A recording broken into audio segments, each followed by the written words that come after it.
Welcome to The Advocate, a program that thrashes out all the topical issues of the day. When you are in government, you don't see nothing wrong with whatever is happening. The moment you are out there, everything is wrong. You can't even see many women now, and when they're there, they're not even really making a mark, and then they have an NYSC problem and this and that. One of the reasons why we don't have more women in politics in Nigeria is for as long as political meetings continue to take place in the middle of the night. Exactly. Really disastrous for a president to even say be unaware of the chief It's justice. a ploy. It could be a strategy. That strategy was very terrible strategy. Because the buck stops at your table. Whether it's that we don't look after our cities, and quite frankly, Nigeria is becoming a very ugly place.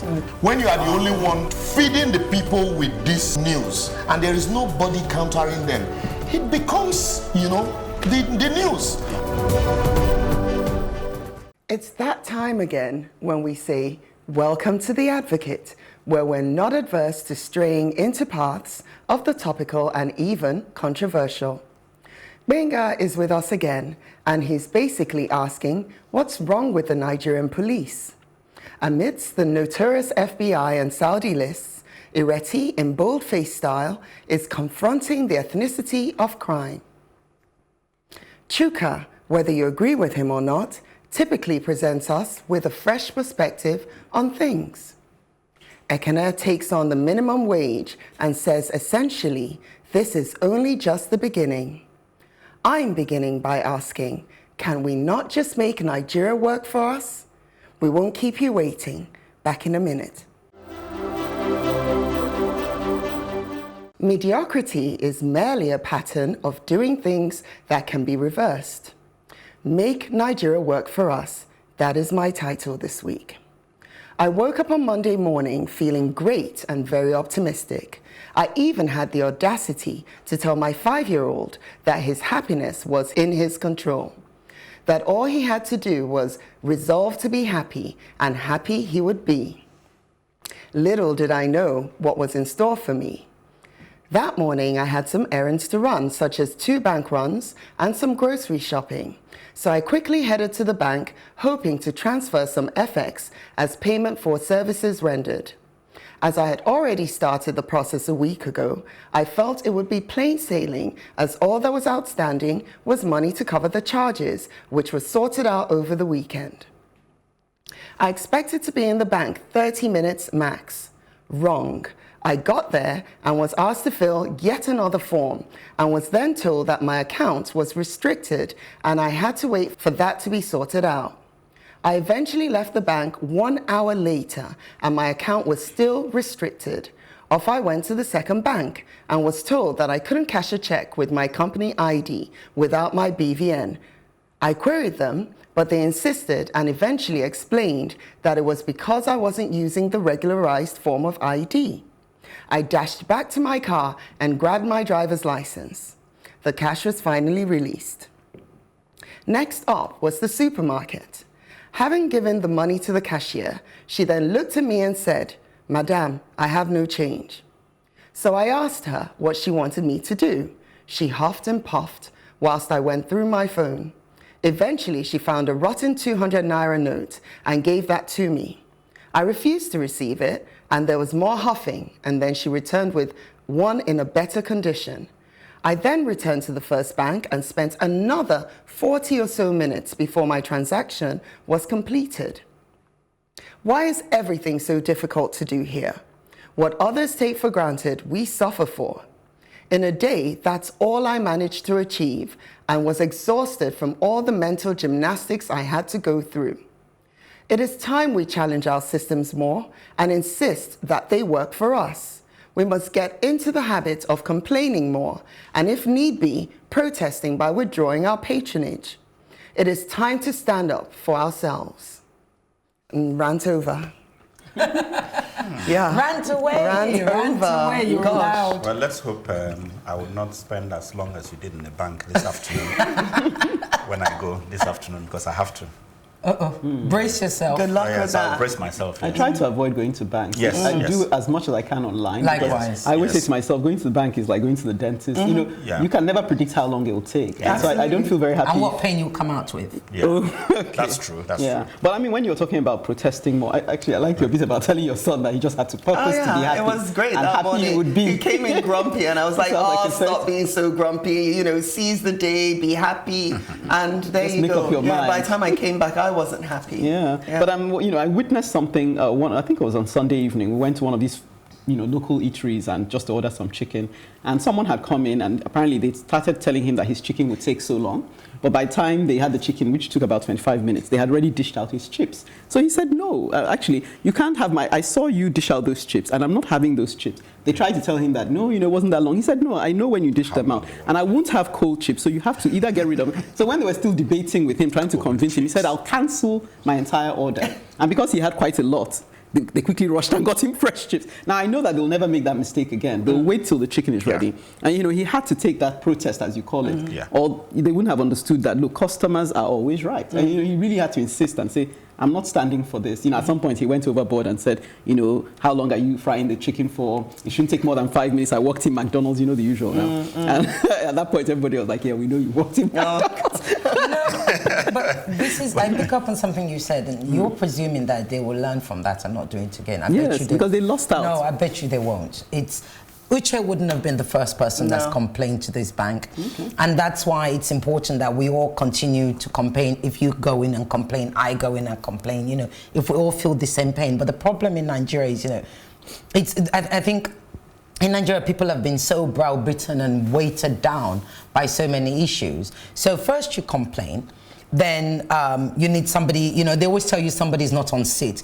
To which my next question is, where are they? On the roof? Go bring them down. Because I don't care. So you've got to complain, and people have to realize that complaining is actually an effort in itself. You've got to put an effort in to get.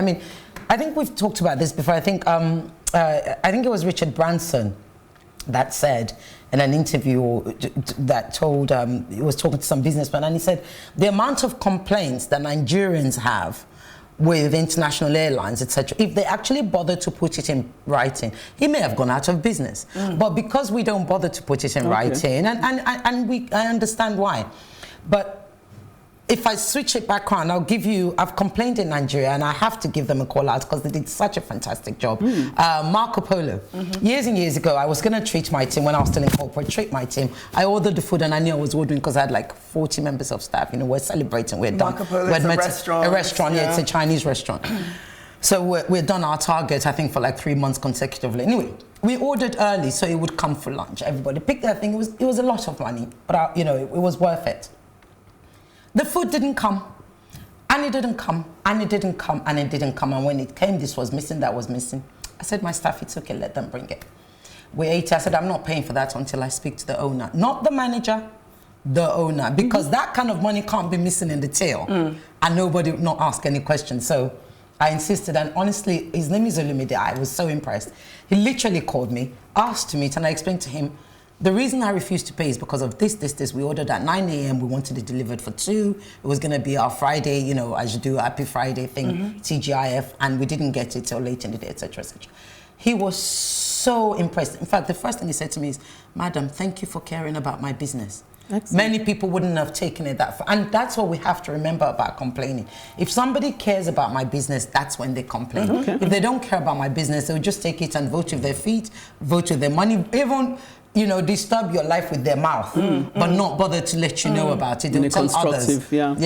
So I think you're right. And they won't come back. And they won't come back, and that's it. You've lost a business. I think what I picked there, how do you challenge your system? Yeah, well, I've suggested how make you them work can. for us. I think system is not to be challenged. Going back to history, people who had actually changed things in the society, talking about national transformation, they don't really attack the existing system.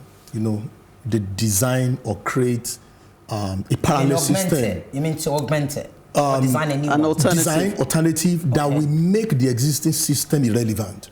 Do you understand? Yeah. Most of the time, that's how it works. But you see, how Okadas came in to replace you know. For example, there was a time in Lagos there are Molue. What happened? Nobody fought Molue. He just brought in. No, they were phased out. They were phased out because They they were forcibly removed. See, that's what I'm saying. Government did not attack them directly. I'm saying government didn't forcefully remove Thank you. You know, a new system was designed, executed, that pushed them out automatically. But that takes a lot more. We're talking about the average citizen now. Yes. How many people can afford to set up? I just use that as an example. Service and all that. What I'm saying is places don't make people.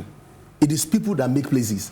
So the people, who are the people designing the system? Who are the people running the system? Do you understand? So in Nigeria, impunity beyond corruption. So you are shouting corruption, corruption, corruption. The question is, okay, when that person is corrupt. So for example, in this bank now, let's use corruption. That person messed up. What happened to that person? Yeah. Do you understand? So you're saying that where's the punishment? Where's the punishment? Reprimand? Thank you. The reprimand. Yes. What happened to that person? But she would have to complain for that reprimand to happen. Exactly. So for you That's to the thing. work, You need for what to you've said to actually. work, these complaints need to keep Yeah. coming. And they need to Not take them just seriously. verbally. Hang on. Not just I know, verbally. in writing, I know. Yes, that's right. And that's what makes that inventor, the person you're talking about. You're talking about an inventor who will invent a parallel thing. That's what pushes it. Yeah, because I even thought to some extent there's a window for people who want to create, do you say, a service that makes life seamless, you know, like all these people who do plannings of events, you know, because you want someone who can undertake for you. Someone told me that they gave an A1 to a mortician because when her dad died, this young man who is affiliated to one of the local hospitals was so professional in the way he came alongside her and made her grieving process so much easier. So you wouldn't believe that someone remembers at the time, the loss of their dad, that look, they had an A1 service from a mortician. But these are things that stand out. No, but I'll come into what Gbenga said because, again, in my previous life, before we got onto this, I designed processes, systems, I implemented them and implemented big projects, and I implemented change. And one of the critical things, I guess what you're saying is that when you see something that is broken, everything has to be aligned. So UCHE puts a complaint in writing. Chuka does it, and the more people do it, eventually, because it starts to affect the bottom line, and believe you me, even banks, it affects their bottom line. The less of us going, the more likely they're going to be made redundant, right? And reduce head count, etc., etc. So there needs to be many complaints. Those complaints needs to be implemented. Somebody up the top needs to clear and say, right, you know what? We need to overhaul this system. How then do we do that? Which I think is what you're trying to say. And by overhauling that system is when we say, okay, what's good, what's right, what do we need to change? Actually share. All right. Okay. Since it is us, the shoe is pinching. The onus is surely on us to complain. Gbenga raises a complaint about what seems to be a specific national menace after the break.